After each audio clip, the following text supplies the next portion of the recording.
in and make mistakes with an open heart. The character of Rebecca, went against all norms and as a woman and, disobeyed her husband, had affairs, was basically just brilliant. And Paul John was I'm rather taken with that wallpaper. It's also been reported that Lily called Dom's wife Catherine to downplay the photos of the pair after both Dom and Catherine put on a display of unity outside their home yesterday to reveal their marriage is as strong as ever.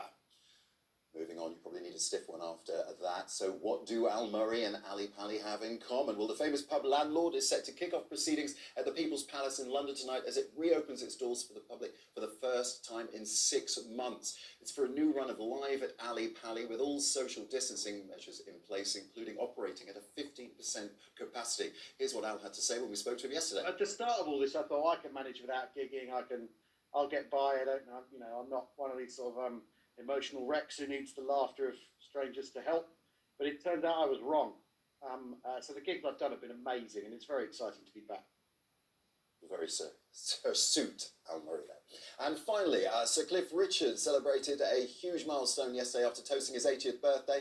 The star marked the occasion by playing tennis with Davis Cup champ James Ward at the Wimbledon courts before posting this video of him drinking champagne surrounded by balloons. And what did he get for his birthday? Well, the chance to sit down with our very own Piers Morgan as he reveals his life story, which will air later this month on ITV. Certainly one to watch. Thanks, Kate.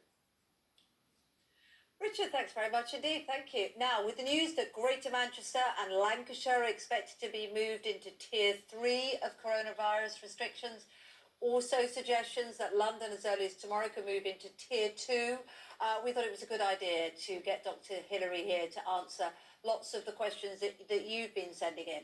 So, Hilary, good morning. Are you poised and ready? Absolutely. Let's kick off with the first one then. So, neighbouring parts of the country have very different infection rates, it would seem.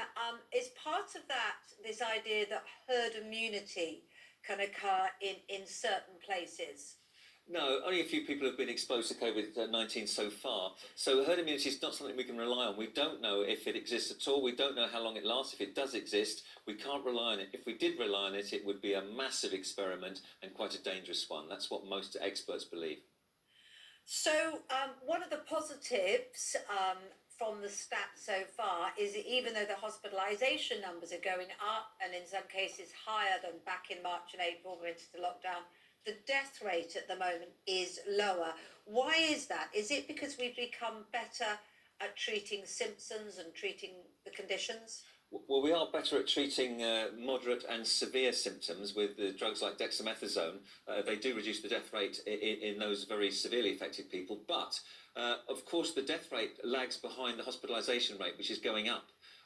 So people are ill for a long time with COVID-19. So down the line, 2-3 weeks' time, we may see a rising death rate, just like they're seeing in Belgium and France and Germany, rising numbers of cases and increased mortality. So it's a worry.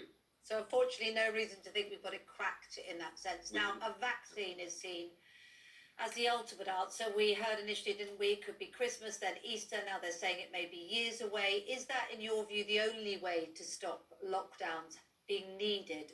No, a vaccine would be very useful, but it's not the only way to get out of a lockdown. What we need to do is have a strict lockdown, get the numbers down, and that gives us a chance at test and trace being effective. Right now, test and trace isn't effective. It isn't doing the trick that we want it to do, and people aren't self-isolating. We need to do both of those things. We get people to socially distance better if we can get test and trace up and running. If we can get people to obey what self-isolation means, we've got a chance of getting out of lockdown, but it might be more than 2 weeks.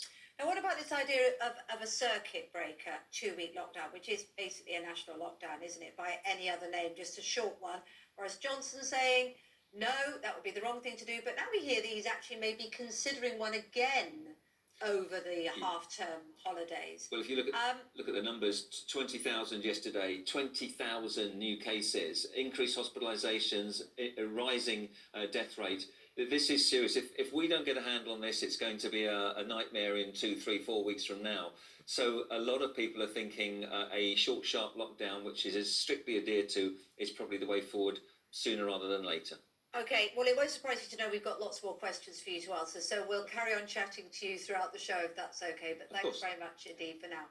Coming up next, Susanna's going to be here in just a moment, and we're going to be joined by former England and Liverpool striker Neil Heskey as he talks about life after football, amongst other things. Plus, Oscar-winning actor Emma Thompson will have a very special announcement after 8. She'll be with us live. Nippy. Great in a small car, not so great in your bedroom first thing.